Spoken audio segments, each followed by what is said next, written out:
الحمد لله نحمده ونستعينه ونستغفره ونتوكل عليه ونعوذ بالله من شرور أنفسنا ومن سيئات أعمالنا. من يهده الله فلا مضل له ومن يضلل فلا هادي له ونشهد أن لا إله إلا الله وحده لا شريك له ونشهد أن سيدنا ومولانا محمدا عبده ورسوله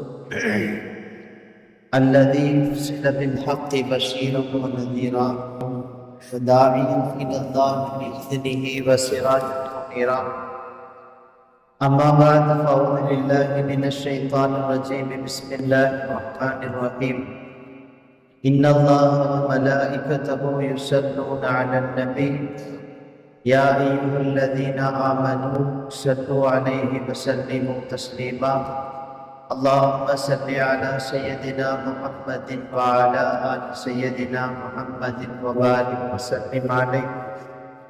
اللهم صل على سيدنا محمد وعلى آل سيدنا محمد وبارك وسلم عليه.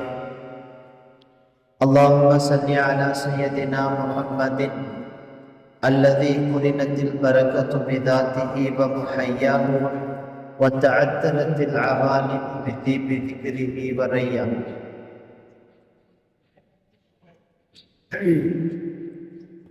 கண்ணியத்திற்கும் மிகுந்த மரியாதைக்கும் உரித்தான இஸ்லாமிய பெரியோர்களே, சகோதரர்களே, சிறார்களே, தாய்மார்களே, பல அனைவருக்கும் அஸ்ஸலாமு அலைக்கும் வரஹ்மத்துல்லாஹி வபரகாத்துஹு. அன்பிற்கினிய அல்லாஹ்வின் நல்லடியார்களே, அல்லாஹ்வுடைய அளவற்ற கிருபையால் மீலாது தொடர் சொற்பொழிவு பயானினுடைய 6வது நாளிலே நாம் எல்லாம் வீற்றிருக்கிறோம். நேற்று வரை நபிகள் நாயகம் ஸல்லல்லாஹு அலைஹி வஸல்லம் அவர்களின்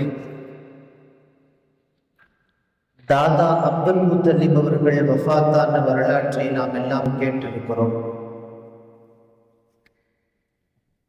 அப்துல் முத்தலிப் அவர்களினுடைய வஃபாத்துக்கு பின்னால் நபிகள் நாயகம் ஸல்லல்லாஹு அலைஹி வஸல்லம் அவர்களினுடைய சச்சா பெரிய தந்தை அபூ தாலிப் அவர்களினுடைய பொறுப்பிலே போகிறார்கள்.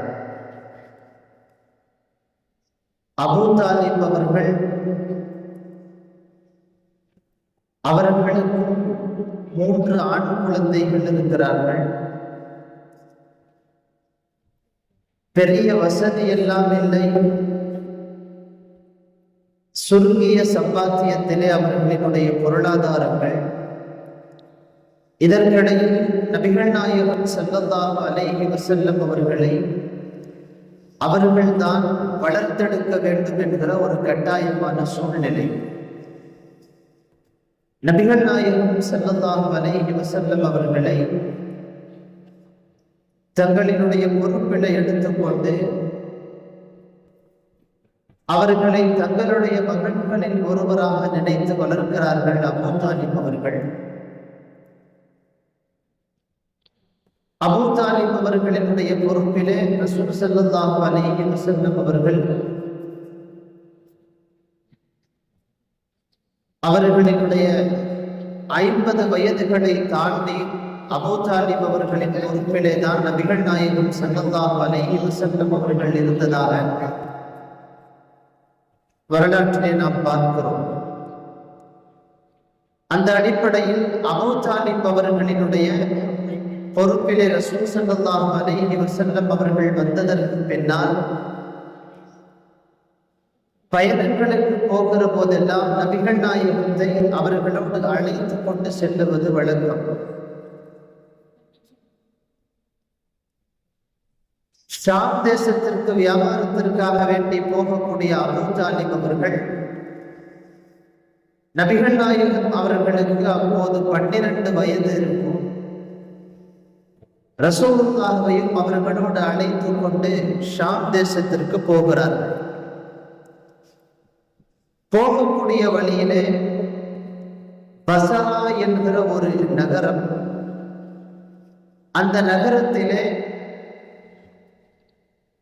பயணத்தினுடைய களைப்பை ஆற்றிக் கொள்ளுவதற்காக வேண்டி ஒரு பாதிரியினுடைய மடத்திற்கு அருகாமையிலே தங்குகிறார்கள். எப்பவுமே குறைஷிகள், பனு ஹாஷிம்கள் அந்த வழியாக போனால் அந்த இடத்திலே தங்குவது வழக்கம். அந்த இடத்திலே களப்பாரி விட்டு பயணத்தை தொடருவது வழக்கம். அந்த அடிப்படையில் அந்த இடத்திலே நபிகள் நாயகம் ஸல்லல்லாஹு அலைஹி வஸல்லம் அவர்களோடு செல்லக்கூடிய இந்த தடவை தங்குகிறார். அந்த மடத்துல ஒரு பாதிரி இருந்தார். புஹைரா அப்படின்னு அந்த பாதிரிக்கு பெயர். அந்த புஹைரா என்கிற பாதிரி மடத்திற்குள்ளேதான் இருப்பார், வெளியிலே வரமாட்டார். அதிகமாக தவத்தில இருக்கக்கூடிய அந்த பாதிரி எப்போதும் இல்லாமல் அன்றைக்கு அவருடைய மடத்தில இருந்து இறங்கி வெளியில இறங்கி வருகிறார். வந்து ரசூலுல்லாஹோடு சென்றிருக்கக்கூடிய அந்த பயண கூட்டம், வியாபார கூட்டம் தங்கி இருக்கக்கூடிய கூடாரத்திற்கு போகிறார். அந்த கூடாரத்திலே போய் சொல்லுகிறார், உங்களில் எத்தனை பேர் இருந்தாலும் அவர்கள் அத்தனை பேருக்கும் இன்றைக்கு நான் உணவளிக்க போகிறேன். இன்னைக்கு உங்க எல்லாருக்கும் நான் உணவளிக்கணும். உங்களில் சிறியவர், பெரியவர், அடிமைகள், சுதந்திரமானவர்கள் எல்லோரும் என்னுடைய மடத்திற்கு நீங்கள் விருந்துக்கு வர வேண்டும். இந்த வார்த்தையை கேட்டதற்கு பின்னால் அந்த பயண கூட்டத்தில் இருக்கக்கூடிய ஒரு சில பேர் அவர்களிடத்திலே சொன்னார்கள், யா புஹைரா இன்னலக ஷஅனன் அல்-யௌம், இதுவரை என்றைக்கும் இல்லாமல் இன்றைக்கு நீங்கள் இப்படி செய்வது எங்களுக்கு ஆச்சரியமாக இருக்கிறது.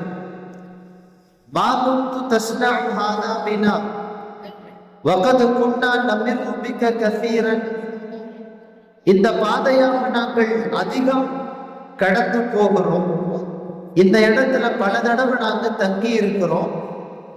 எங்களுடைய அந்த பயணத்தினுடைய சமயத்தில் ஒரு தடவை கூட நீங்கள் எங்களுடைய மடத்திலே வந்து உணவு அருந்திவிட்டு செல்லுங்கள் என்று அழைத்ததில்லையே, இது ஆச்சரியமாக இருக்கிறது. இன்றைக்கு ஏன் எங்களை நீங்கள் அழைக்கிறீர்கள்? புஹைரா சொன்னார், உங்களுடைய கூட்டத்தில் யாரோ ஒரு மனிதர் இருக்கிறார். அந்த மனிதர் பிற்காலத்தில் நபியாக வரப்போகிறார் என்கிற அடையாளத்தை நான் பார்க்கிறேன்.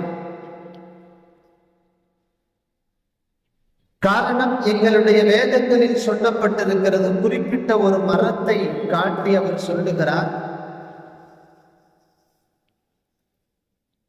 கடைசி காலத்திலே வரக்கூடிய நபி இந்த மரத்துக்கு கீழே தான் அவர் களைப்பாறுவார். அவருடைய அடையாளங்கள் இன்ன இன்ன என்பதெல்லாம் எங்களுடைய வேதங்களில் சொல்லப்பட்டிருந்தது. எனவே உங்களுடைய கூட்டம் வருகிற சமயத்தில் எங்களுடைய வேதங்களில் சொல்லப்பட்ட அடையாளங்களை நான் பார்க்கிறேன். உங்களுடைய கூட்டத்தில் அந்த நபி இருக்கிறார் என்று எனக்கு படுகிறது.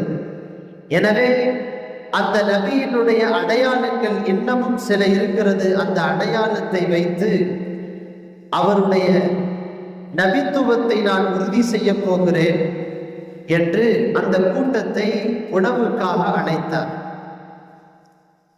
உணவுக்குன்னு அழைச்சாங்க, எல்லாரும் போயிட்டாங்க.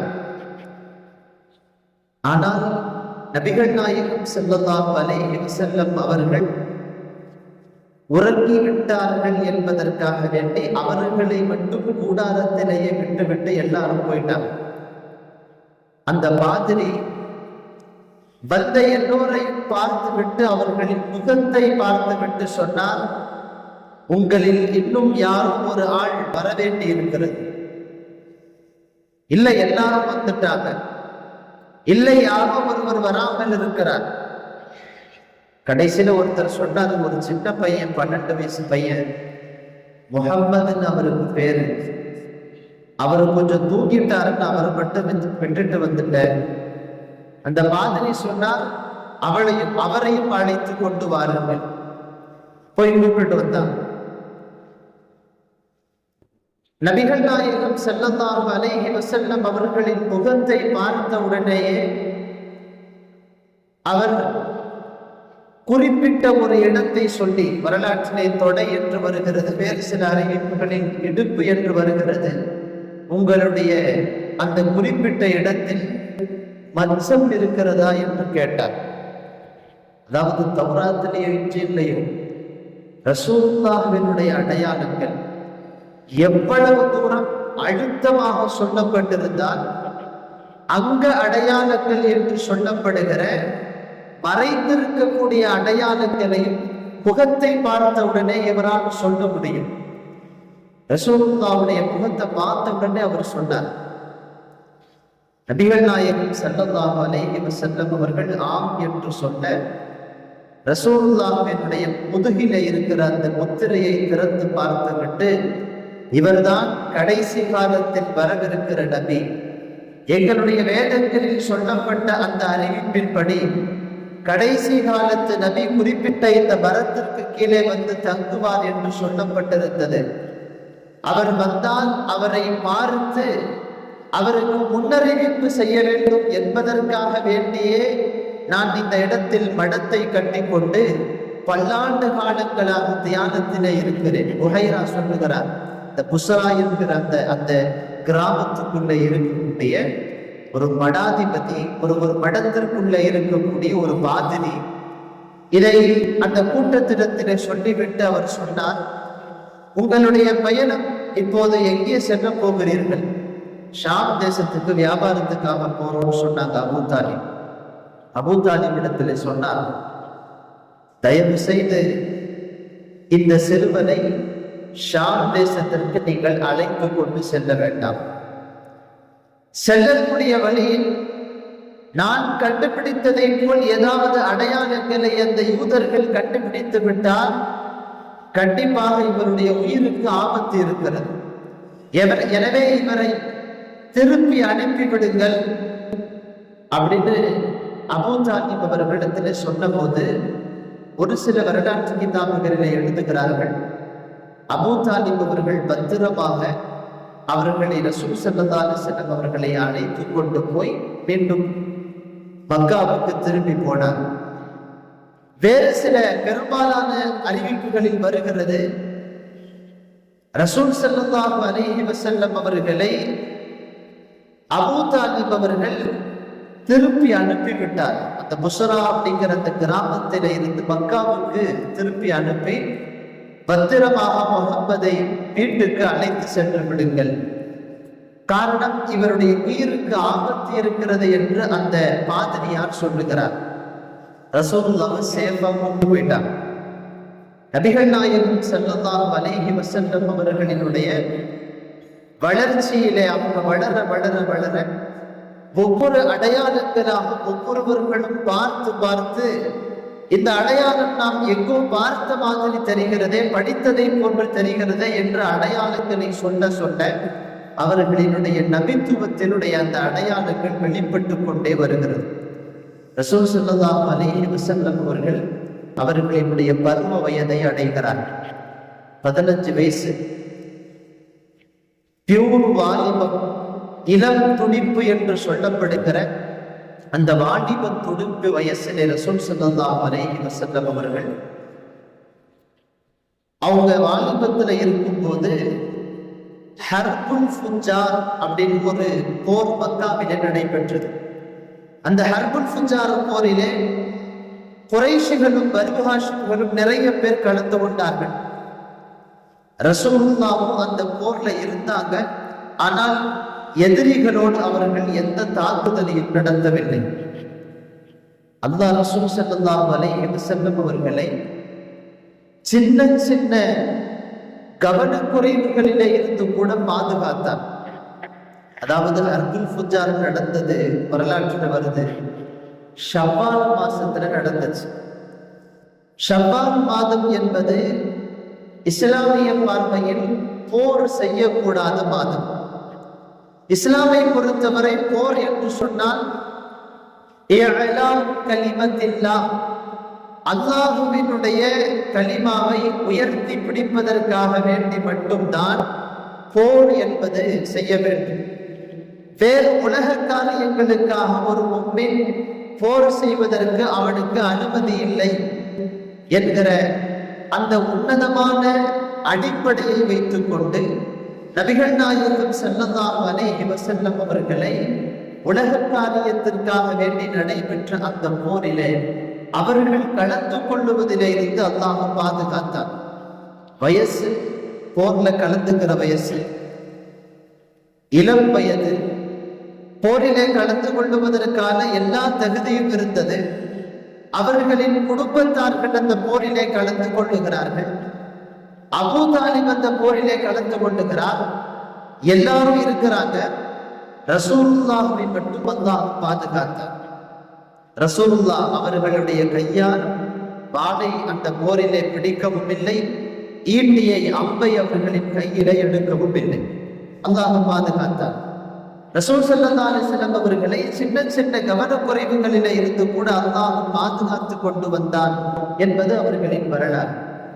ரசூலுல்லாஹ்வுடைய 20 வயதை தாண்டக்கூடிய அந்த சமயத்திலே நபிகள் நாயகம் ஸல்லல்லாஹு அலைஹி வஸல்லம் அவர்கள் ஹில்ஃபுல் ஃபுதூல் என்று சொல்லப்படுகிற ஒரு வாலிபர்களினுடைய சங்கத்தில் இயக்கத்தில் தங்களை இணைத்துக் கொண்டார். அந்த ஹில்ஃபுல் ஃபுதூல் என்று சொல்லப்படுகிற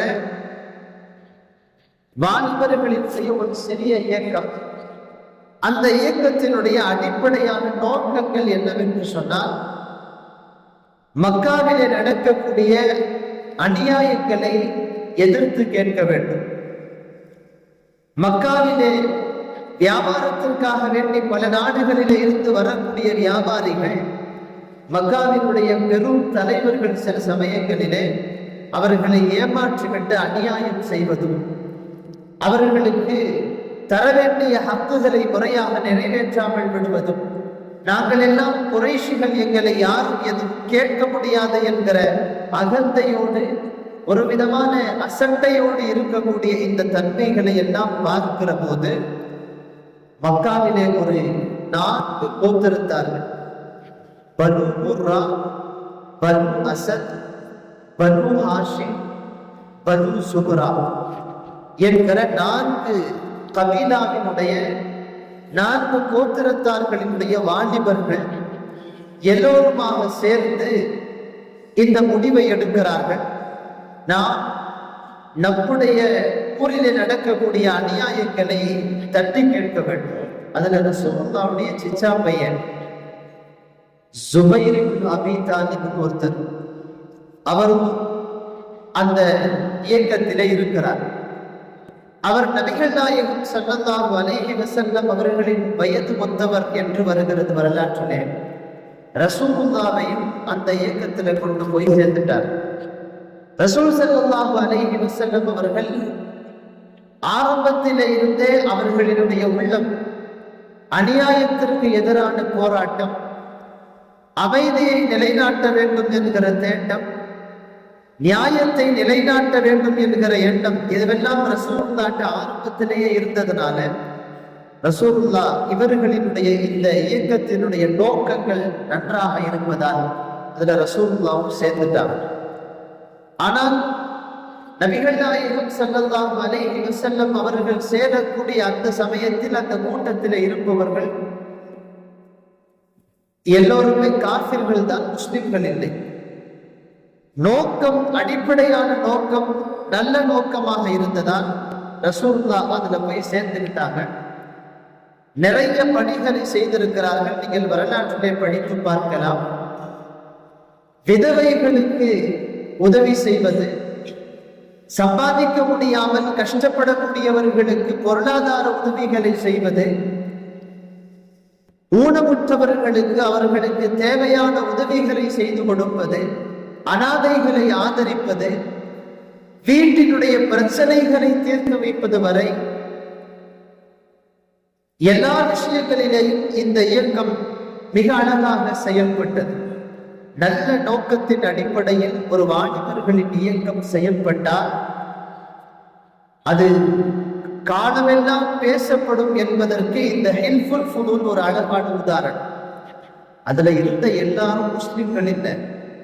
ஆனால் இந்த ஹெல்ப்ஃபுல் ஃபுதூல் என்கிற இந்த வார்த்தை இருக்கிறதே ரசூலுல்லாஹ்வுடைய வரலாற்றிலே எல்லா வரலாற்று ஆசிரியர்களும் இதை பதிவு செய்கிறார்கள். ஹெல்ப்ஃபுல் ஃபுதூல் அப்படிங்கிற டாபிக்ல ரசூலுல்லாஹ்வுடைய வரலாற்றினுடைய அந்த பக்கங்களை எழுதக்கூடிய வரலாற்று ஆசிரியர்கள் இந்த டாபிக்ல ஒரு கட்டுரையை வச்சிருக்கிறாங்க. அந்த வரலாற்று செய்தியை பதிவு செய்கிறார்.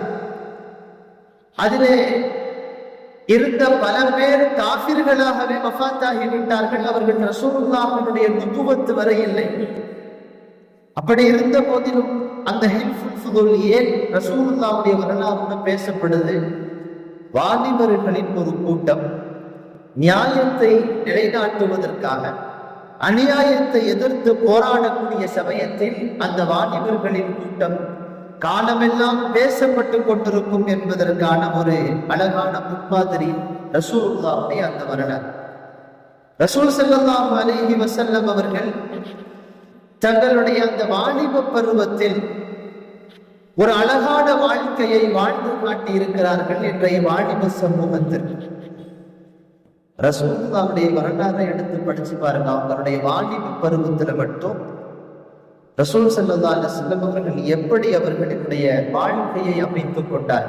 முக்கியமா 3 விஷயம் இன்றைக்கு வாலிபர்களுக்கு நாம் சொல்லுகிறோம். முதல் விஷயம், தங்களினுடைய அஹ்லாக்கை சரி செய்து கொள்வதற்கு ரசூல் ஸல்லல்லாஹு அலைஹி வஸல்லம் அவர்கள் ஒரு மிகுந்த கவனம் எடுத்தார். இன்னைக்கு முஸ்லிம் வாலிபர்களுக்கு நாம சொல்றது அவங்களுடைய ஈமானை உறுதி செய்வதோடு நல்ல அஹ்லாக்குகளை அவர்களின் உள்ளத்தில இருந்து வெளிப்படுத்த வேண்டும். இன்னைக்கு வாலிபர்களிடத்திலே அஹ்லாக்கு என்று சொல்லப்படுகிற நற்குணம் நாளடைவிலே இல்லாமல் போய்கொண்டு வருவதை பார்க்கிறோம். பெரியவர்களை மதிக்க வேண்டும், சிறியவர்களிடத்திலே அன்போடு பழக வேண்டும், நமது வயது ஒத்தவர்களிடத்திலே எப்படி பழக வேண்டும், அக்கம் பக்கம் வீட்டார்களிடத்திலே எப்படி இருக்க வேண்டும், நம்மை சார்ந்தவர்கள் நம்மை சாராதவர்கள் அவர்களிடத்திலே எப்படி நாம் பழக வேண்டும், நமக்கு பிடித்த ஒருவர் இருக்கிறார் என்றால் அவர்கிட்ட எப்படி இருக்கணும், ஒருவரினுடைய குணங்கள் நமக்கு பிடிக்கவில்லை என்றால் அவரோடு எப்படி பழக வேண்டும், நம்முடைய எதிரியிடத்தில் எப்படி இருக்க வேண்டும், நண்பனிடத்தில் எப்படி இருக்க வேண்டும், இந்த எந்த புரிதலும் இல்லாமல் இன்றைக்கு ஒரு வாலிப சமூகம் வளர்ந்து கொண்டிருப்பதை பார்க்கிறோம். எந்த அஹ்லாக்கும் அவர்களிடத்து இல்லை.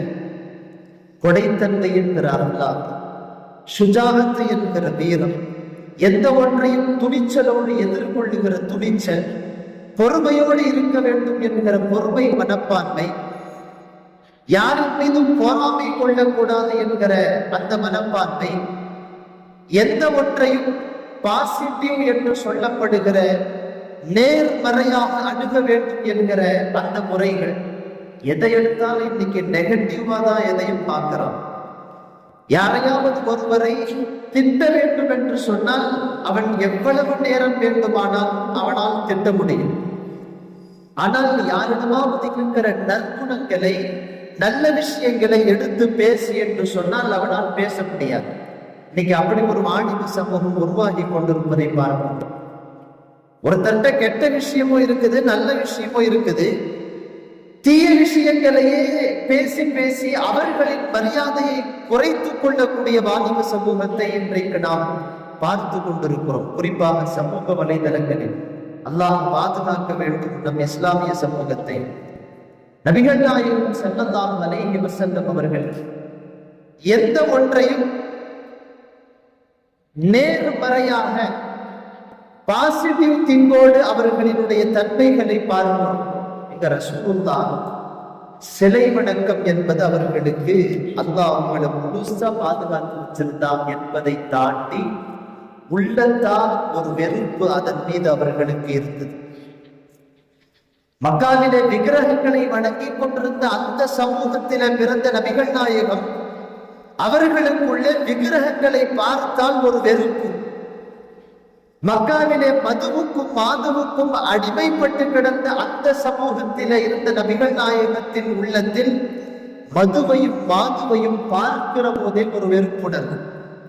அந்த வெறுப்புணர்வை அல்லாஹ் இயல்பாகவே நாயகத்துக்கு கொடுத்திருந்தான்.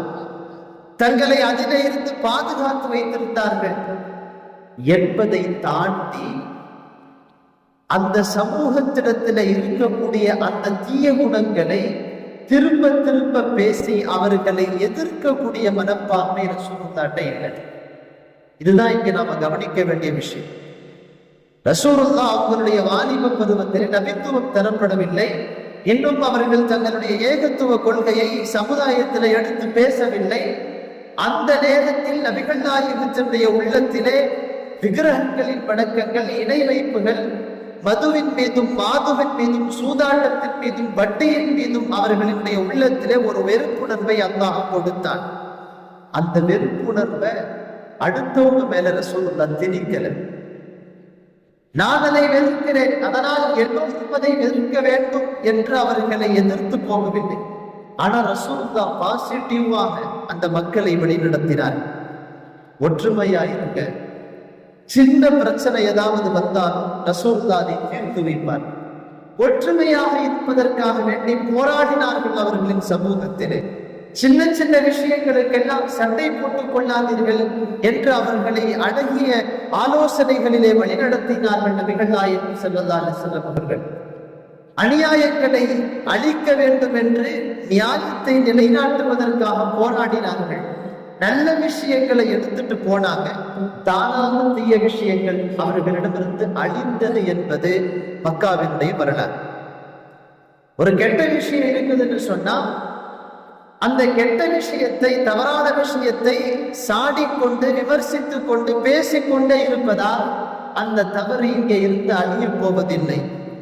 அதற்கு பகர்மாக நல்ல விஷயத்தை ஏதாவது அவர்களிடத்திலே கொண்டு வருவதற்கு முயற்சி செய்ய வேண்டும். இது ரசூலுல்லாஹ்வுடைய வரலாறு இருந்துச்சு. இன்றைய வாலிபர்களுக்கு அது வேண்டும். இரண்டாவது, ஒரு வாலிபன் தன்னுடைய குடும்பத்தை பாதுகாக்க வேண்டும். இன்னைக்கு ஒரு 20 வயசுக்கு மேலாம் தாண்டிருச்சு அப்படின்னு சொன்னா தன்னை பற்றிய கவலை இல்லை, குடும்பத்தை பற்றிய கவலை இல்லை, யாரை பற்றியும் கவலை இல்லை. ஏதாவது ஒன்றுக்கு அடிமைப்பட்டு கிறங்கிறார்கள் நம்முடைய வாலிப சமூகம். அதுக்கு மட்டும் அடிமைப்பட்டு அதன் மீது கவலை, வேற எதை பற்றியும் கவலை. ஒன்று காதல் என்று சொல்லப்படுகிற அந்த ஒரு விஷயத்திலே அடிமைப்பட்டு போய் அந்த கவலையிலேயே திரிகிறார்கள். இல்லை என்றால் போதை என்று சொல்லப்படுகிற ஒரு விஷயத்திலே அடிமைப்பட்டு போய் அதிலேயே திரிகிறார்கள்.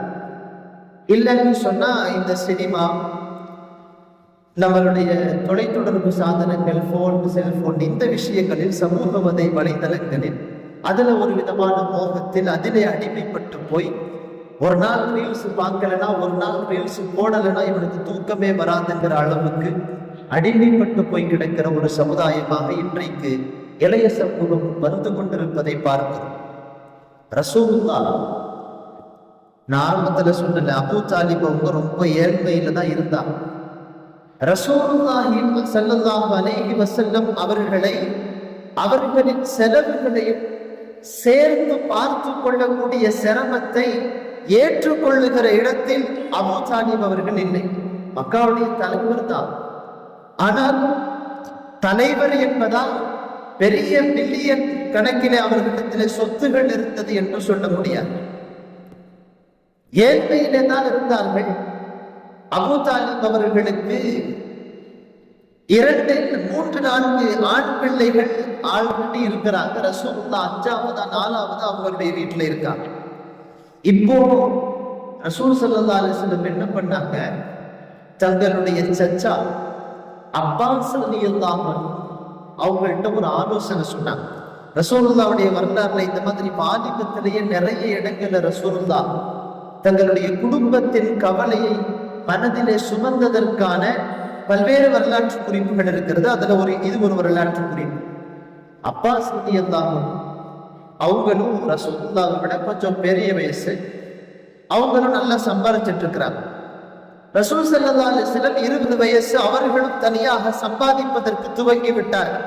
ஒரு சில அறிவிப்புகளிலே ரசூலுல்லாஹ் ஆடு மேய்ச்சி அதற்கு கூலிகள் வாங்கி கொண்டு வருவார்கள் என்று, ஒரு சில அறிவிப்புகளிலே வியாபாரத்திற்காக வேண்டி போவார்கள் என்றெல்லாம் வருகிறது.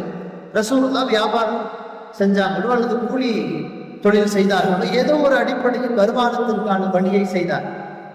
ரசூல் ஸல்லல்லாஹு அலைஹி வஸல்லம் அவர்கள் தங்களினுடைய சச்சா பெரிய தந்தை அப்பாஸ் ரலியல்லாஹு அன்ஹு அவர்கள்ட்ட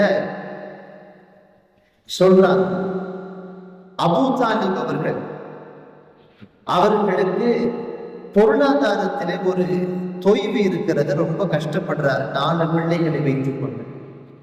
அதனால் அவர்களினுடைய 2 பிள்ளைகளில் ஒரு பிள்ளையை நீங்களும் இன்னொரு பிள்ளையை நாம் வாங்கி வளர்த்துக்கலாம், அவங்களுடைய செலவினங்களை நாம் பார்த்துக் கொள்ளலாம், நம்முடைய பொறுப்புகளை எடுத்துக்கலாம். ஹஸரத் அலி ரலியல்லாஹு அன்ஹு அவர்களை நபிகள் நாயகம் ஸல்லல்லாஹு அலைஹி வஸல்லம் அவர்கள் ஜாஃபர் இப்னு அபீ தாலிப் ஒருத்தர் இருந்தார், அபூ தாலிபுடைய மகன். அவர்களை அப்பாஸ் ரலியல்லாஹு அன்ஹு அவர்களும் பொறுப்பில் எடுத்துக்கொண்டு அவர்களினுடைய தேவைகளை நிறைவேற்றி கொடுப்பதற்கு, அவர்களின் பொருளாதார தேவைகளை நிறைவேற்றி கொடுக்கிறதுக்கு எல்லா வசதிகளையும் செஞ்சு கொடுத்தாங்க ரசூலுல்லாஹ் அப்பாஸ் ரலியல்லாஹு அப்படின்னு வரலாறு வருது. அப்படின்னா என்ன அர்த்தம்? தங்களுடைய குடும்பத்தினுடைய கஷ்டத்தை, தங்களுடைய குடும்பத்தினுடைய சிரமத்தை மனதிலே சுமந்து அதற்காக அதை நீக்குவதற்கான முயற்சிகளை மேற்கொண்ட அந்த தருணம் ரசூலுல்லாஹ்வுடைய வாலிப தருணம் அப்படிங்கிறது. இன்னைக்கு நம்ம வாலிப பசங்கள்ட்ட அந்த இதுவே இல்லையே. தந்தை என்ன செய்கிறார், தாய் என்ன, ரசூலுல்லாஹ்வுக்கு அத்தா அம்மா இல்லை, தன்னுடைய சச்சா தான் பொறுப்பு. சச்சாவினுடைய அந்த வழிகளை உணர்ந்து அதற்காக வேண்டி தங்களினுடைய முயற்சிகளை அவர்களுக்கு உதவியாக செய்திருக்கிறார்கள் அப்படிங்கிறது இன்றைய வாலிபர்கள் பாடமாக எடுக்க வேண்டும். நம்முடைய தாயும் தந்தையும் நம்முடைய குடும்பத்தில் இருக்கக்கூடிய எத்தனையோ பெயர் அவர்கள் பொருளாதார ரீதியாக அல்லது வேறு ஏதாவது ஒரு அடிப்படையிலே பின்தங்கிய நிலையில இருக்கிற போது அவர்களை உயர்த்தி விடுவதற்காக, அவர்களுக்கு பொருளாதார ரீதியாகவோ அல்லது நம்முடைய உடலாலோ உடைமைகளாலோ உதவி செய்வதற்கான வழிகளை வாலிப சமூகம் செய்ய வேண்டும். 3வது, ஒரு சமூகத்திலே நாம் இருக்கிற போது அந்த சமூகத்தினுடைய பாதுகாப்புக்காக வேண்டி வாலிப சமூகம் தங்களுடைய வாலிபத்தை செலவழிக்கிறது. ரசூலுல்லாஹ் அந்த ஹில்ஃபுல் ஃபுதூல் அப்படிங்கிற அந்த இயக்கத்துல போய் சேர்ந்தது இந்த கேட்டகரி தான். குடும்பத்துக்காகவோ அல்லது தனக்காகவோ இல்லை, தான் சார்ந்திருக்கக்கூடிய சமூகம் அவர்களின் மீது அநீதம் செய்துவிடக் கூடாது. தன்னுடைய குடும்பத்தை சேர்ந்தவனாக இருந்தாலும் அநீதம் செய்தால் அதை தட்டி கேட்க வேண்டும். மனிதாபிமானம் என்கிற அடிப்படையில் யாரையும் ஏமாற்றப்படக்கூடாது, யாருக்கும் அநீதம் நடக்கக்கூடாது. அவன் வேறு நாட்டை சார்ந்தவனாக இருந்தாலும் அவன் இங்கே வந்து வியாபாரம் செய்கிற போது அவனுக்கு நடத்தப்படுகிற அநீதத்தை நம்முடைய சொந்த ஊர்க்காரனாக இருந்தாலும் அதை தட்டி கேட்கிற உரிமை நமக்கு இருக்கிறது என்கிற அந்த உன்னதமான நோக்கத்தில் செயல்பட்ட அந்த இயக்கத்துல ரசூலுல்லாஹ் போய் சேர்ந்துக்கிட்டாங்க. அதற்கு பின்னால் பல்வேறு காரணங்களால் அந்த இயக்கங்கள் சிதறிவிட்டது என்றாலும் ரசூலுல்லாஹ் அவங்களுடைய வயது முதிர்ந்த காலத்திலே நுபுவத்துக்கு பின்னால கூட அவங்க சொல்லிக்கிட்டே இருப்பாங்க அந்த ஹில்ஃபுல் ஃபுதூலுடைய அந்த செய்திகளை. ஹில்ஃபுல் ஃபுதூல்ல இருந்த அந்த காலம் என்பது இன்றைக்கு வரை எனக்கு அதிலே நிறைய அனுபவங்கள் இருக்கிறது. நாங்கள் நிறைய சமுதாயத்தினுடைய சேவையை அந்த இயக்கத்தில இருந்து செய்திருக்கிறோம். அந்த இயக்கத்தில இருந்த வாலிபர்கள் அத்தனை பேரும் மனிதாபிமானத்தோடு நீதத்தை எதிர்த்து அநீதத்தை எதிர்த்து நீதத்தை நிலைநாட்டுவதற்காக போராடியவர்கள். இன்னைக்கு ஹில்ஃபுல் ஃபுதூல் மாதிரி ஒரு இயக்கம் இருந்தால் அந்த இயக்கத்தில் இப்போது நான் ஒருவனாக ஒப்பந்தத்தை ஏற்றுக்கொண்டு இயக்கத்திலே சேர்ந்து கொண்டு பணி செய்வதற்கு தயாராக இருக்கிறேன். ரசூலுல்லாஹ் சொன்ன வார்த்தை வரலாற்று கிதாபுகளை எழுதுகிறாங்க. நபிகள் நாயகம் ஸல்லல்லாஹு அலைஹி வஸல்லம் அவர்கள் வாலிப பருவத்தில் இயக்கங்களாக இணைந்து நல்ல விஷயங்களை செய்வதற்கு முன்னெடுத்த, சமுதாய சேவையை செய்வதற்கு முன்னெடுத்த அந்த முன்னெடுப்பு என்பது இன்றைக்கும் நம்முடைய இஸ்லாமிய வாலிபர்களுக்கு அது ஒரு அழகிய உந்துதலாக ஆர்வமூட்டக்கூடிய விஷயமாக இருக்கிறது. ரசூலுல்லாஹ்வுடைய வரலாற்றை இந்த மூணும் நாம பாடுமாக வாலிபர்கள் எடுக்க வேண்டும். ஏன்னா வாலிப பருவம் அப்படிங்கிறது குர்ஆன்ல கூட அந்த பருவத்தை பத்தி குவ்வத் அப்படின்னு சொல்றான். குவ்வத் அப்படின்னா பலம் அப்படின்னு அர்த்தம். சிறுபிராயம், பருவ வயதை அடைவதற்கு முன்னால் இருக்கிற அந்த பிராயம், அது ஒரு விதமான பலகீனம். நாம தமிழ்ல கூட சொல்றோம்ல, அறியாத பசங்க அப்படின்னு சொல்றோம். அந்த குழந்தைகளை பாலகர்கள் அவர்களுக்கு ஒன்றும் தெரியாது என்று சொல்லுகிறோம். வயது முதிர்ந்தவர்களையும் குர்ஆன் என்று பலகீனம் என்று சொல்லுகிறது. இந்த ரெண்டுக்கும் இடையில இருக்கிற வாலிப பருவம் பலமான பருவம். ஏன்னா எந்த ஒன்றையும் முடியாது என்று ஒரு வாலிபனால் சொல்ல முடியாது. எல்லாம் அவனால் செய்ய முடியும். எல்லா சுகங்களையும் அனுபவிக்கக்கூடிய பருவம், எல்லா விஷயங்களையும் தான் நினைப்பதை போல் செய்து முடிக்கக்கூடிய அந்த பருவம். ஆனால் அந்த பருவத்தை பத்தி ரசூலுல்லாஹ் ஒரு வார்த்தை சொல்லியிருக்கிறார். அஷ்ஷபாபத்து மினல் ஜுனூன், வாலிபம் என்பது பைத்தியத்தின் ஒரு பகுதி என்று சொல்லியிருக்கிறார். வாலிபம் அப்படிங்கிறது ஒரு விதமான பைத்தியம். அந்த பைத்தியத்தில இருந்து தெரிய வைக்க வேண்டியது சமுதாய தலைவர்களின் கடமை. வாலிபர்கள் அப்படிங்கிறவங்க சரியான வழிநடத்தல் அவங்களுக்கு இல்லை அப்படின்னு சொன்னா அவர்களினுடைய அந்த இயல்பு என்பது எப்படி வேண்டுமானாலும் போய்விடுவதற்கு வாய்ப்பு இருக்கிறது. எனவே சரியான தலைமைக்கு கீழே வாலிபர்கள் வழிநடத்தப்பட வேண்டும் என்பது இந்த காலத்தின் கட்டாயம். வாலிப சமூகத்திற்கு நாம் உரைத்த ஒரு செய்தியை சொல்லுகிறோம். வாலிப சமூகம், நீங்கள் உங்களின் தலைவராக ஒருவரை தேர்ந்தெடுக்க வேண்டும் என்றால் நபிகள் நாயகத்தை உங்களின் தலைவராக தேர்ந்தெடுத்துக் கொள்ளலாம். ரசூலுல்லாஹ் ஒரு அழகிய தலைவர், என்றைக்கும் சமுதாயத்திலே வாழ்ந்து கொண்டிருக்கிற தலைவர். ரசூலுல்லாஹ்வுடைய வரலாறு நாம 1400 வருஷத்துக்கு முன்னால் நடந்த வரலாறு. நேற்று நடந்ததை போன்று இன்றைக்கு நான் பேசிக் கொண்டிருக்கிறேன், நீங்க உட்கார்ந்து கேட்டுட்டு இருக்கிறீங்கல்ல. ரசூலுல்லாஹ் நம்மளோட வாழ்றாங்க அப்படிங்கிறதுக்கு இதுதான் அடையாளம். அவர்களினுடைய வரலாறுகளில் ரசூலுல்லாஹ் வாழ்ந்து கொண்டிருக்கிறார்கள். ஒரு வாலிபன் அவருடைய எந்த துறையை சார்ந்து நபிகள் நாயகத்தினுடைய வரலாற்றிலே போய் எனக்கு இதுல முன்மாதிரி வேண்டும் என்று கேட்டால் எல்லாவற்றிற்கும் அங்கே விடை இருக்கிறது என்று சொல்லக்கூடிய அளவுக்கு நபிகள் நாயகத்தின் வரலாறு இன்றைக்கு திறந்த புத்தகமாக இருக்கிறது. எனவே வாலிபர்கள் தங்களுக்கு சரியான தலைமைகள் அமையவில்லை என்றால் நபிகள் நாயகத்தின் வரலாற்றை படித்து தங்களின் தலைவர்களாய் அவர்களை தேர்ந்தெடுத்துக் கொள்ள வேண்டும். ரசூலுல்லாஹ்வுடைய மஹப்பத்து, அவர்களினுடைய சுன்னத்து, அவர்களினுடைய வாழ்க்கையை வாழக்கூடியவர்கள் யாராவது இருந்தால் அவங்களை தாராளமாக அவர்களுடைய தலைவர்களாக தேர்ந்தெடுத்துக் கொள்ளும். இன்னைக்கு நம்ம வாலிப பசங்க யாரையும் தன்னுடைய உயிருக்கு மேலான தலைவன் என்று பேசுகிறானே, யாரை தலைவனாக எடுத்துக்கொள்ள வேண்டும் என்கிற தெளிவு இல்லாமல் ஒரு சமூகம் போய் கொண்டிருப்பதை பார்க்கிறோமே. இந்த சமூகத்தை நேர்வழிப்படுத்த வேண்டிய கட்டாயம் இருக்கிறது. நபிகள் நாயகத்தின் வரலாறு அவர்களை கண்டிப்பாக நேர்வழிப்படுத்தும் என்பதில் சந்தேகம்.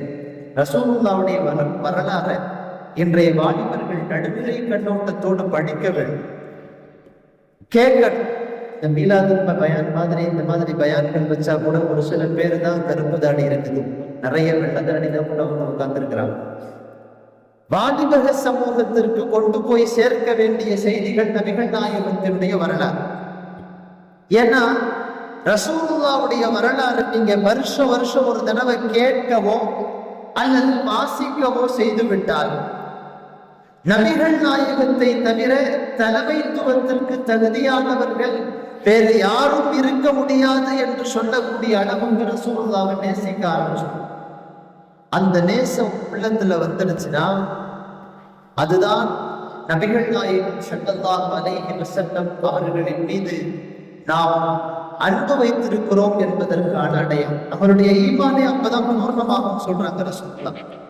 ரசூலுல்லாவுடைய மஹப்பத்து உள்ளத்துல சுமக்காத வரைக்கும் நம்மளுடைய ஈமான் பூர்ணமாகாது. நபிகள் நாயகத்தின் மஹப்பத்தை எப்படி நம்மளுடைய உயர் உள்ளத்துல நாம சுமப்போம்? வரலாறு படி ஒருத்தரை பத்தி ஒண்ணுமே தெரியாது, அவரை பிரியப்படணும், எப்படி பிரியப்படுவான்? ரசூலுல்லாஹ்வுடைய வரலாற்றை கொண்டு போய் சேர்க்க வேண்டிய கடமை யாரெல்லாம் ரசூலுல்லாஹ்வுடைய வரலாறு நாம தெரிஞ்சு வச்சிருக்கிறோமோ அவங்க தெரியாதவங்கள்ட்ட கொண்டு போய் அந்த வரலாறு சேர்க்க வேண்டிய கடமை நமக்கு இருக்கிறது. அப்படி சேர்த்து விட்டால் வரக்கூடிய தலைமுறை, இன்னைக்கு சின்ன பசங்களாம் உட்கார்ந்து இருக்கிறாங்கல்ல உள்ள, இந்த பிள்ளைகள் இவர்களின் வாலிப வயதுகளில் ரசூலுல்லாஹ்வின் வரலாறு பேசப்படுகிற போது பண்டிகைக்குள்ள உட்காரும். அப்படி ஒரு தலைமுறையை நீங்க உருவாக்கணும். ஒரு இடையில ஒரு வாலிப சமூகத்தை நாம விட்டுட்டோம், அவர்களை திரும்பி உள்ள கொண்டு வர முடியுமான்னு தெரியல. ஆனால் உள்ளே இருக்கக்கூடிய இவர்களை வெளியிலே விடாமல் இருக்க வேண்டியது நம்முடைய பொறுப்பு, நம்மளுடைய கடமை. இந்த பிள்ளைகளை அடுத்த தலைமுறைகளுக்கு நாம் அந்த வரலாறுகளை சொல்லவும், எல்லா இடங்களிலேயும் ரசூல் ஸல்லல்லாஹு அலைஹி வஸல்லம் அவர்களுடைய வரலாறை முதன்மைப்படுத்தவும், அவங்களுடைய வரலாறை திருப்பி அவங்கள்ட்ட சொல்லிட்டே இருக்கவும், இதெல்லாம் நாம செய்யணும். திருப்பி ரசூலுல்லாஹ் முஹம்மது ஸல்லல்லாஹு அலைஹி வஸல்லம் அப்படிங்கிற வார்த்தை அவங்களுடைய காதுகள்ல கேட்டுட்டே இருக்கணும். நம்மளுடைய வீடுகள்ல அதிகமா அந்த வார்த்தையை பயன்படுத்த, இதுவெல்லாம் அடுத்த தலைமுறையினுடைய வாலிபர்களை நல்ல தலைவர்களாக, நல்ல வாலிபர்களாக எடுப்பதற்கு, வார்த்தெடுப்பதற்கு ஒரு வழியாக இருக்கும் என்பது என்னுடைய கருத்து. ஒருத்தருக்கு ஒரு கருத்து இருக்கலாம்.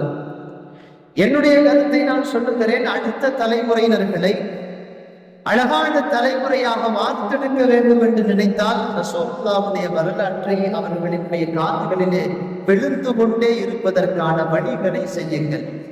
ரலியல்லாஹு அன்ஹு அடிக்கடி சஹாபாக்கள் சொல்லுவாங்க, அல்லிமு அவுலாதக்கும் சீரத்த நபி, உங்களுடைய நபியினுடைய சீராவை, உங்களுடைய நபியினுடைய சீரத்தை, அவர்களினுடைய வரலாற்றை உங்களுடைய குழந்தைகளுக்கு சொல்லிக் கொடுத்து கொண்டே இருங்கள். அதுதான் அந்த குழந்தைகளினுடைய தலைமுறையை மாற்றும் உபநியத்தாக சொல்லுவாங்க. அந்த அடிப்படையில் தான் நாம் அந்த சீரத்தை குழந்தைகளினுடைய காதுகளுக்கு கொண்டு போயிட்டே இருக்கின்ற அந்த முயற்சிகளை செய்து கொண்டே இருக்கிறோம். அல்லாஹ் அதிலே நமக்கு வெற்றியை தர வேண்டும். தொடர்ந்து நான் ரசூலுல்லாஹ்வுடைய வரலாற்றுக்குள்ளே வருகிறேன். ரசூல் ஸல்லல்லாஹு அலைஹி வஸல்லம் தங்களுடைய அந்த வாலிப வயதிலே ஹில்ஃபுல் ஃபுதூல் என்கிற அந்த இயக்கத்திலே தங்களை இணைத்துக் கொண்டு பல்வேறு சமுதாய சேவைகளை செய்தார்கள். ரசூல் ஸல்லல்லாஹு அலைஹி வஸல்லமினுடைய வயது கடக்க ரசூலுல்லாஹ் பல்வேறு விஷயங்களில் பொறுப்புணர்வோடு இருந்தார். ரசூல் ஸல்லல்லாஹு அலைஹி வஸல்லம் அவங்களுக்கு மக்காவில சாதிக்குல் அமீன் அப்படிங்கிற பட்டம் கிடைக்கும். அவர்களினுடைய வாலிப வயசுல கிடைச்சிச்சு. நுபுவத்து கிடைச்ச பின்னால கிடைச்சிச்சுன்னு நினைக்காதீங்க. சாதிக்குல் அமீன் ரசூலுல்லாஹ் ஒரு பட்ட பேரை சொல்லுங்க. அந்த பட்டம் பேரு ரசூலுல்லாஹ்வினுடைய வாலிப வயதில் அவர்களுக்கு கிடைத்த பட்ட பெயர். காரணம் என்ன? ரசூல் ஸல்லல்லாஹு அலைஹி வஸல்லம் அவர்கள் தங்களுடைய கொடுக்கல் வாங்கலில் சுத்தமானவர்களாக, உண்மையை பேசக்கூடியவர்களாக, நீதமானவர்களாக, நாணயமானவர்களாக இருப்பார். சாதிகுல் அமீன், உண்மையை பேசுபவர், நாணயம் உள்ளவர் என்கிற அந்த பட்டம் ரசூலுல்லாஹுவுக்கு அவர்களின் செயல்பாடுகளை வைத்து மக்கத்து குறைஷிகளால், மக்கத்து மக்களால், அரபு தேசத்தினுடைய மக்களால் அவர்களுக்கு சூட்டப்பட்ட பெயர். இன்னைக்கும் நம்ம நிறைய பேருக்கு சாபித்து அமீன்னு பேர் வைக்கிறோம்ல. ரசூல் ஸல்லல்லாஹு அலைஹி வஸல்லம் இருந்த அந்த தன்மைகள் அந்த குழந்தைகிட்ட வரணுங்கிற நியத்துல வைங்க, அல்லாஹ் கபூல் செய்வான். சாதித் என்கிற அந்த பெயர் ரசூலுல்லாஹ்வுக்கு கிடைக்கிறது. அவர்கள் வியாபாரத்திலே உண்மையோடு இருந்தார். அதாவது நம்மளுடைய ரிசுக்கை தேடுவது என்பது நம் மீது கட்டாய கடமை. தொழுகை, நோன்பு, ஜக்காத்து போன்ற 5 கடமைகளுக்கு பிறகு 6வது ஒரு கடமை இருக்கிறது என்றால் ஹலாலான ரிசுக்கை தேடுவது. ரிசுக்கை தேடுறது நம்மளுடைய கடமை. அல்லாஹ் கொடுப்பா, வானத்திலிருந்து இந்த மண்ணு செல்வா இறங்குற மாதிரி இறங்கிடும் அப்படின்னு சொல்லி வீட்டுல உட்கார முடியாது. நாம் அதற்கான முயற்சிகளை செய்ய வேண்டும். ஹலாலான வழிகளிலே சம்பாதிப்பதற்கான முயற்சிகள் நம்மிடம் இருந்து வர வேண்டும். ரசூலுல்லாஹ் இதை விரும்பி இருக்கிறார்கள். சமுதாயத்துக்கு இதை ஏவனார். சஹாபாக்கள் 2 சகோதரர்களை பத்தி ரசூலுல்லாஹ்ட்ட ஒரு தடவை ஒரு கேள்வி கேட்டாங்க. யா ரசூலுல்லாஹ், இந்த குடும்பத்துல ஒரு 2 பேர் இருக்கிறாங்க. ஒரு சகோதரர் முறையாக தொழுது விடுவார், நோன்பு வைப்பாரு, ஃபரலான கடமைகளை எல்லாம் நிறைவேற்றுவார். அதிகமா நஃபீல் வணக்கங்கள் எல்லாம் செய்ய மாட்டார்.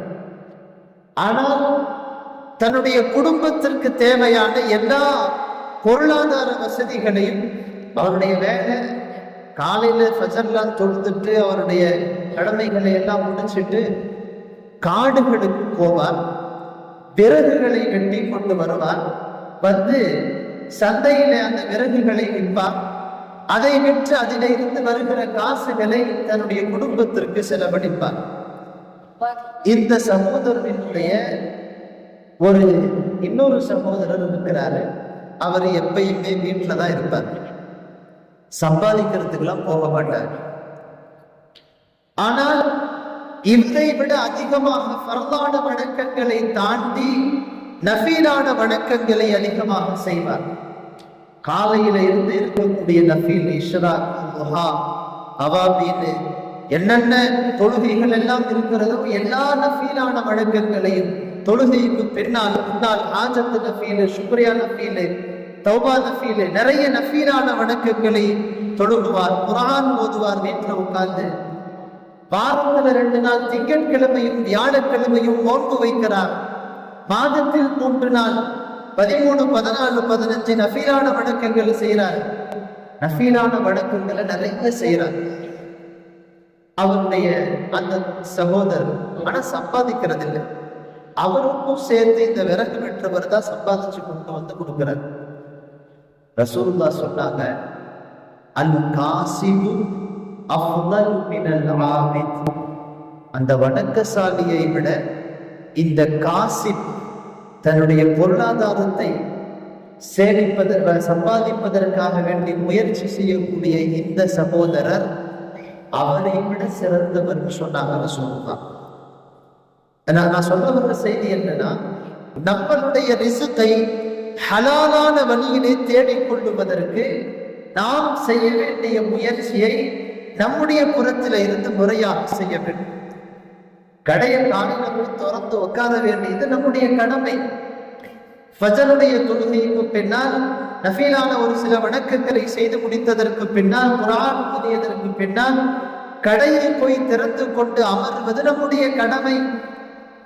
அதுக்கு பின்னால அல்லாஹ் வியாபாரத்தை கொடுக்கிறது, லாபத்தை கொடுக்கிறது, அதுல பரக்கத்தை கொடுக்கிறது எல்லாம் அல்லாஹ்வுடைய கையில. எனவே ஹலாலான வழிகளில் சம்பாதிப்பதற்கான முயற்சிகளை மேற்கொள்வது நம்முடைய கடமை. ரசூலுல்லாஹ் அந்த அடிப்படையில் அவர்களினுடைய ஹலாலான சம்பாத்தியத்திற்கான வழிகளை செய்திருக்கிறார்கள். நாம் வரலாற்றை பார்க்க ஆடு மேய்ச்சிருக்கிறார்கள் வருது.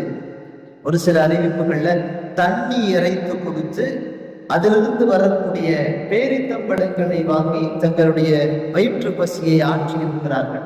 வேறு சில தொழில்களை எல்லாம் ரசூலுல்லாஹ் செய்ததாக வருகிறது. பிரதானமான தொழில் அப்படின்னு சொன்னா வியாபாரம். ரசூல் ஸல்லல்லாஹு அலைஹி வஸல்லம் அவர்கள் வியாபாரத்தை தங்களினுடைய கையில எடுத்தார். நீதமான வியாபாரத்தை செஞ்சு காட்டினார்.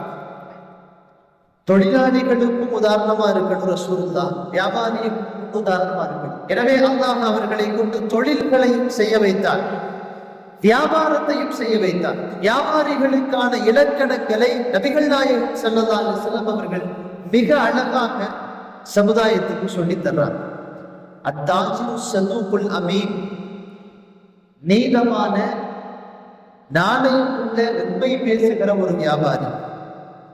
அவர் நாளை மறுமையில் நபிமார்களோடு சுஹதாக்களோடு இருப்பார். ரசூலுல்லாஹ் சுப செய்தி சொன்னாங்க. நல்ல வியாபாரிகளுக்கு தான் இந்த சுப செய்தி. அவர்களுடைய வியாபாரத்தை நல்ல முறையிலே நபிகள் நாயகம் அமைத்துக் கொண்டதை போல் அமைத்துக் கொள்ள வேண்டும் என்பது அந்த ஹதீஸினுடைய தேட்டம். அப்போ ஹலாலான வழிகளை நாம் அமைத்துக் கொள்ள வேண்டும். அதிலேயும் வியாபாரம் அப்படிங்கிறது ஒரு உயர்ந்த வழி. அந்த வியாபாரத்தின் மூலமாக நம்முடைய பொருளாதாரங்களை நாம் சேமிப்பதற்கு, நாம் சம்பாதிப்பதற்கு முயற்சிகளை செய்ய வேண்டும். இதுவெல்லாம் ரசூலுல்லாஹ் நமக்கு அவர்களுடைய வாழ்க்கையில இருந்து கற்றுத் தருகிறார். நபிகள் நாயகம் ஸல்லல்லாஹு அலைஹி வஸல்லம் அவர்கள் 2-3 தடவை வியாபாரத்திற்காக வேண்டி வெளியூர்களுக்கு சென்று வந்திருக்கிறார்கள். அவங்களுடைய 12 வயசுல ஒரு தடவை போனாங்க. அதற்கு பிறகு அந்த 12 வயசுல திரும்பி வந்துட்டதுனால அதற்கு பிறகு 1-2 தடவை ரசூலுல்லாஹ் வியாபாரத்துக்காக வேண்டி ஷாம் தேசத்துக்கு போயிருப்பதாக வரலாற்று குறிப்புகள்ல இருக்குது. கடைசியாக 25வது வயதுல ரசூல் ஸல்லல்லாஹு அலைஹி வஸல்லம் தங்களுடைய வியாபாரத்தினுடைய அந்த விஸ்தீரணத்தை, விசாலமான வியாபாரத்தை கையிலே எடுக்கிறார். மக்காவில் அன்னைக்கு பெரிய சீமாட்டியாக போற்றப்பட்ட கதீஜத்துல் குப்ரா ரலியல்லாஹு அன்ஹா அவர்களினுடைய பார்ட்னரா ரசூலுல்லாஹ் போய் சேர்றாங்க. இன்ஷா அல்லாஹ் தொடர்ந்து ஹஜ்ரத் கதீஜா ரலியல்லாஹு அன்ஹா அவர்களோடு நபிகள் நாயகம் ஸல்லல்லாஹு அலைஹி வஸல்லம் அவர்களின் வரலாறு எப்படி இருந்தது என்கிற அந்த வரலாற்று குறிப்புகளை தொடர்ந்து நாம் கேட்டு அதிலிருந்து பாடங்களை பெற்றுக் கொள்ளலாம். எல்லாம் அல்லாஹ் ஜல்ல ஷானஹு தஆலா எதை பேசினோமோ இதை எழுதுவோம். நம்முடைய வாழ்க்கையை ஆஹ்